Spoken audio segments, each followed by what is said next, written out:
state and head of nation. And in carrying out the heavy task that has been laid upon me, and to which I now dedicate what remains to me of my life, I pray for the guidance and help of Almighty God. The new king, who is now head of the Church of England, then signed 2 parchment copies of an oath guaranteeing security for the Church of Scotland. They were then signed by witnesses that included the Prince of Wales, the Queen Consort, and the Secretary of State for Scotland. The new king then withdrew from the throne room. Minutes later, the bugle sounded.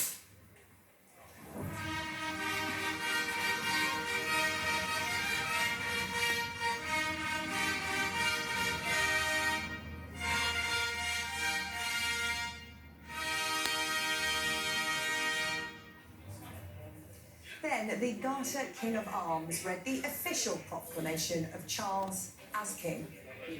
Whereas it has pleased Almighty God to call to his mercy our late sovereign lady, Queen Elizabeth II, of blessed and glorious memory, by whose decease the crown of the United Kingdom of Great Britain and Northern Ireland is solely and rightfully come to the Prince Charles Philip Arthur George. We, therefore, the Lords Spiritual and Temporal of this realm, and members of the House of Commons, together with other members of Her late Majesty's Privy Council, and representatives of the realms and territories, aldermen and citizens of London and others, do now hereby, with one voice and consent of tongue and heart, publish and proclaim that the Prince Charles Philip Arthur George is now, by the death of our late sovereign of happy memory, become our only lawful and rightful liege lord, Charles III. By the grace of God, of the United Kingdom of Great Britain and Northern Ireland, and of his other realms and territories, King, head of the Commonwealth, defender of the faith, to whom we do acknowledge all faith and obedience with humble affection, beseeching God, by whom kings and queens do reign, to bless his Majesty with long and happy years to reign over us. Given at St. James's Palace, this 10th day of September, in the year of our Lord, 2022. The captain of the King's Guard will now order the troops to present arms, and the colour will be lowered. And then God save the King.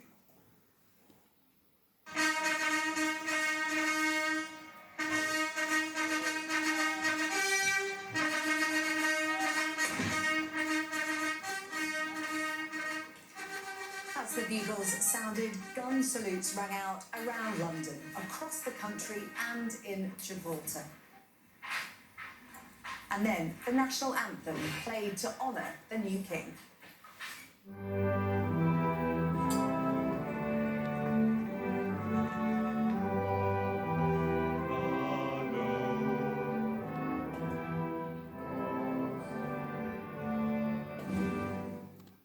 Three cheers for His Majesty the King. Hip hip! Hip hip! Hip hip!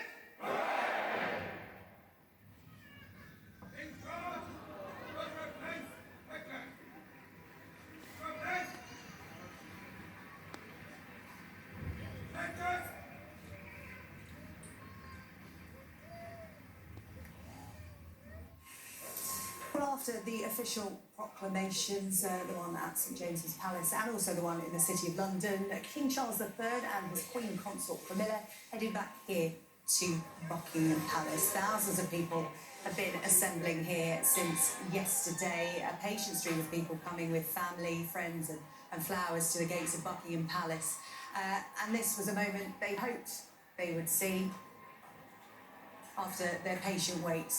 The new king returning to Buckingham Palace. The King has a busy day ahead of him. We understand he is back at Buckingham Palace now for a number of meetings this afternoon, a number of audiences. They're taking place in the 1844 room, which is described as one of the most important rooms in Buckingham Palace. You may recognise it from watching your TV screens. It's the room where the Queen has made a number of her Christmas speeches, and also where she received foreign dignitaries. But the new King and the Queen Consort arriving back, we understand that this afternoon at around 2 o'clock, the King will be receiving the Archbishop of Canterbury here at the Palace. After that, he'll also be receiving the Prime Minister, Liz Truss, and members of the Cabinet. He will also have time to meet the opposition parties. And finally, later today, King Charles III will receive the Dean of Westminster here at Buckingham Palace. Oh, let's return now to our royal commentator, Alistair Bruce, who has been with us all day.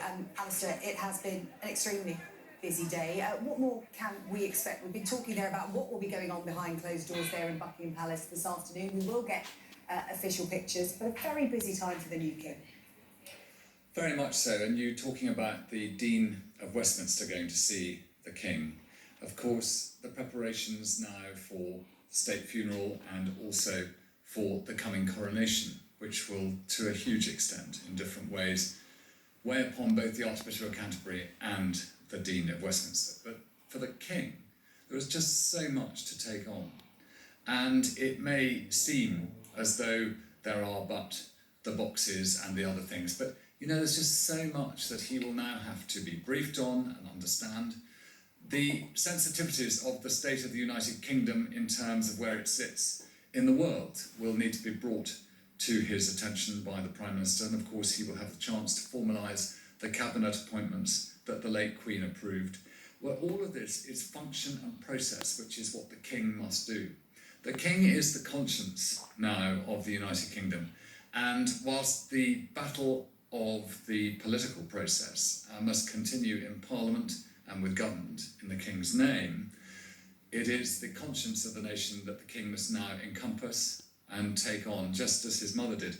So it's going to be a very busy day for him. So much formality and so much ceremony so far, Alistair. When will the King have time to be with his family?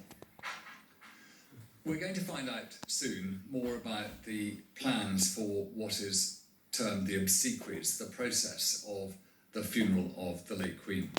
We know that Her Majesty is at rest up at Balmoral. We've been told by James Matthews that members of the estate there at Balmoral are going to have a chance to go and pay their respects to the Queen in the castle. And we know that members of his family are there, but I think the King's principal concern, and this is the burden of sovereignty, is to the nation and to taking on the headship of the state. And there will be announcements later on of the return of the Queen's body to London and ultimately the interment at Windsor Castle, along with Prince Philip. So I think that, you know, the process is immense that is being dealt with.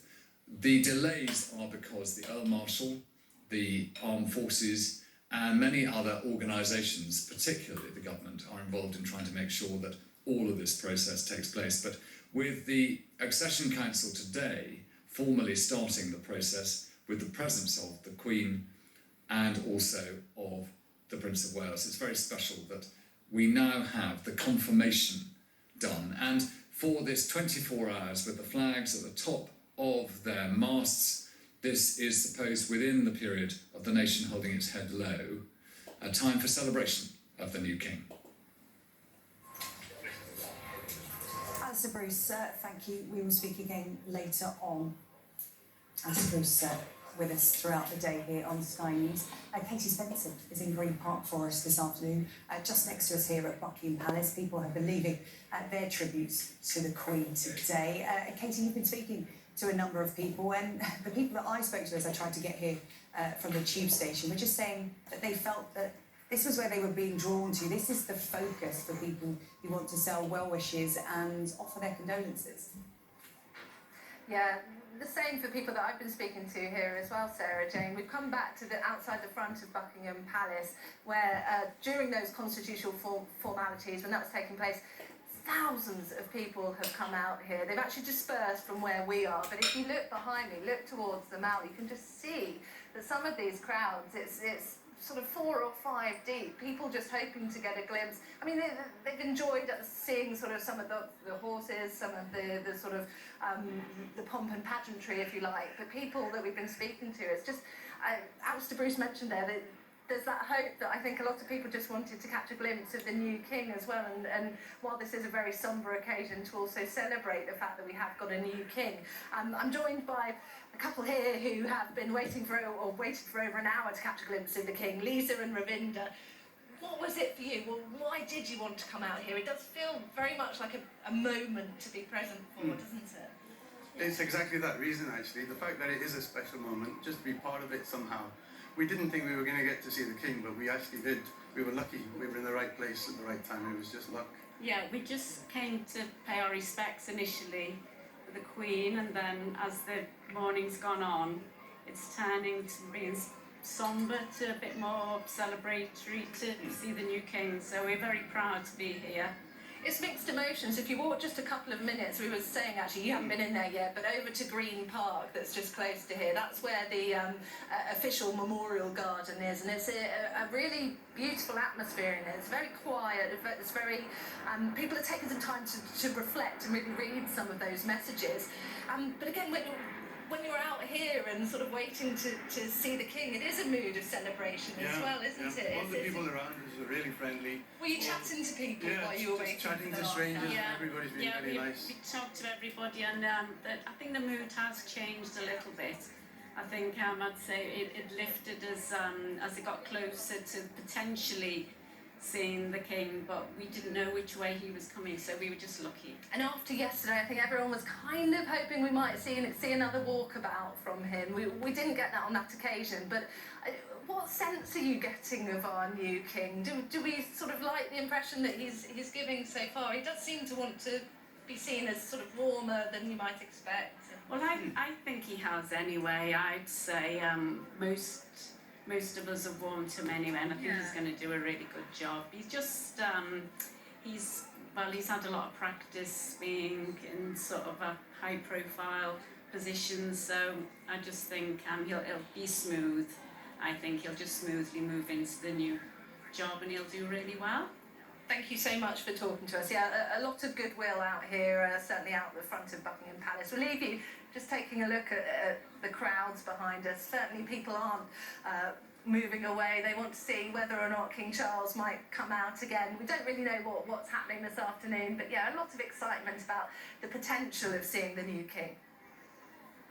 Katie, thank you. Where I'm standing is just in those white tents you can see in the picture, and it's just a steady stream of people coming up the Mall, all patiently filing through with their flowers, as you said, hoping to get a glimpse of the new king, but also just trying to get to those gates. That's the focal point, just to lay their flowers and read the messages that other people have been leaving over the last few days. It is a very British tradition, isn't it, a queue?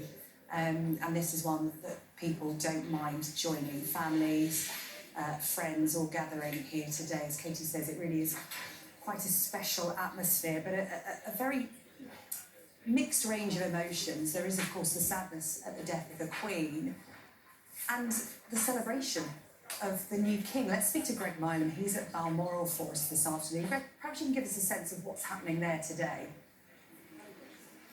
Yeah, well, I think as Katie was just telling you there, that stream of people wanting to pay their respects is very evident here. A long line that stretches up across the bridge. Actually, the sense of organisation as well here. There is a park and ride system in operation so that people don't have to risk driving on the roads and parking in dangerous places. They're bussed in here to join this queue, to lay their flowers and their notes, and of course to read the messages that others have left. It is very organised. It's a sense of real community, actually. People chatting, very reflective, very patient on a beautiful sunny day here at Balmoral. A very ordered ceremony going on, if you like, and it's a mixture of people. There undoubtedly are tourists who would be in the area, as they are at this time of year with the royals in residence, but a lot of local people, and of course the communities around here see the Queen, always saw the Queen as a neighbour, as a member of their community, someone whose privacy they respected, but who they believed belonged to them, if you like. And I think for those people, it is important to come here and pay their respects in a much more intimate way, because of the part that she played in their lives. And we should remember as well that the Queen's family, a large number of the members of the Queen's family are still here. The Princess Royal, the Duke of York, the Earl and Countess of Wessex as well. Some of the Queen's grandchildren are still here as well. And we anticipate at some point that we may well get a sense of them wanting to thank those members of the public who continue to come here and pay their respects. And of course what everybody is waiting for here is to learn what the plan is next. The Queen's body remains here. There will be a plan for her to be moved to Edinburgh. And people in this community want their chance to express their grief and pay their respects, and they're looking very closely at what the plan will be for that next stage of the ceremony, the moving of the Queen's body, for them to do that. But I think people looking at what's happening in London and the monarchy continuing and that wheel turning and the new king going through those formalities. But here, I think for a lot of people still, it's about the passing of the Queen and the need for them to celebrate her life and pay their respects. No, very much so, Greg. Thank you. Greg Milam up at Balmoral, but that is the nature of the monarchy and upholding the Constitution, is that there is a new king. Arrangements are being made for the monarchy to continue. But as Greg and Katie Spencer were saying, people want to pay their respects to the Queen. They need a focal point. It's Buckingham Palace, it's Balmoral, but it's in different places around the country. Not everyone can get to Balmoral or here to London. Let's join our correspondent Lisa Down, who's in Derby for us today. Hello, Lisa.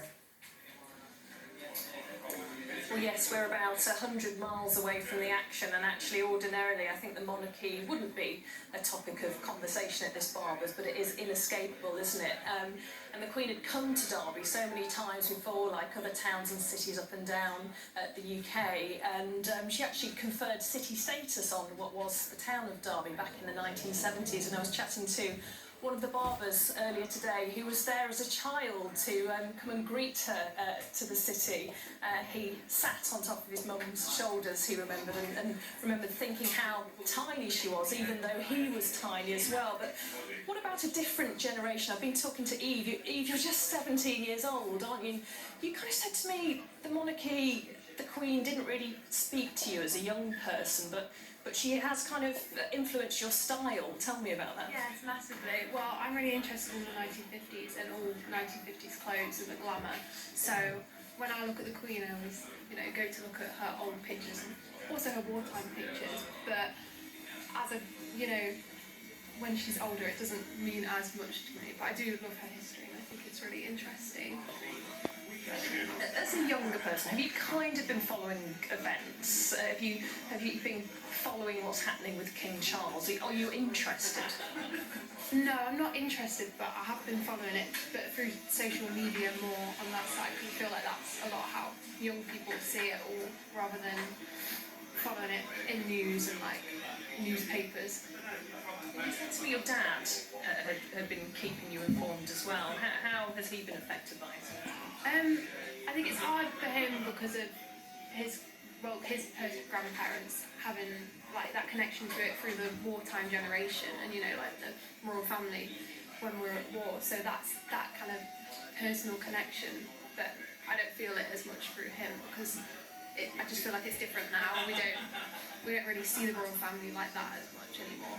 Well, some people do, but young people don't as much. Perhaps that will be something King Charles has to work on. Let's take a little walk through the Barbers and see if we can find someone else to chat to, because the Queen, as I said, has opened many of the public buildings here in the city of Derby over the decades that she reigned, including the council buildings, Pride Park Stadium, many other public buildings as well. Let's find someone to chat to in here, because it's something everyone has been talking about. And hello, sir. Hello. Do you mind having a chat? Remember to subscribe to the channel for all things King Charles Have you III. been following events? Long have you live been the king. feeling about